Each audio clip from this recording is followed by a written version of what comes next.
Chicken is made.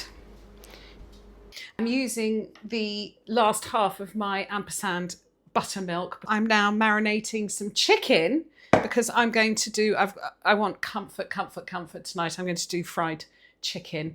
So following on from me posting earlier today about my eyebrows and marinating my chicken in buttermilk, I'm now cooking my chicken. So I take it out of the buttermilk and I dip it into my lovely spicy coating. The easiest place to find them might be on YouTube, or you can just scroll through all of my films. So this has gone in some vegetable oil. It's boneless chicken because I don't want to fight my way around bones. And you're looking for an internal temperature of 75 degrees.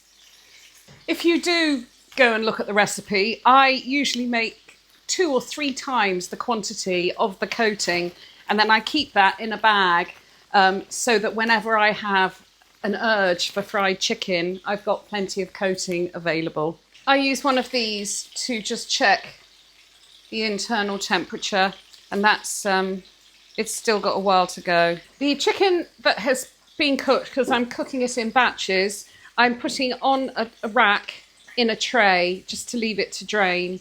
And I'm just cooking the last 2 pieces. Do not overcrowd the tray. My friend Bruce did say that my cooker top does always look suspiciously clean. Well, that's because I clean it every day, Bruce. I have to have standards. If I'm cooking on camera, I'm not going to cook on a filthy hob top. My chicken is fried. I'm just going to leave it to drain on that rack, and I am just going to also dab any excess fat off the top. And then I'm going to do a separate film for the wedge salad. It's very quick, it's very easy. Chicken is made, salad is made, and yes, I am actually going to eat all of that. The secret to really good crispy lettuce is to soak it in iced water for at least 20 minutes, then drain it off and damp it dry with a clean tea towel, and you get super crispy lettuce. So a wedge salad is always made with iceberg lettuce. I'm cheating today. I'm not making my own dressing. I'm using the Marks and Spencer's buttermilk ranch dressing. And you want to douse the lettuce with the dressing so that it runs into all of the little cracks and crevices. I might as well use it all. There's not much left in the jar.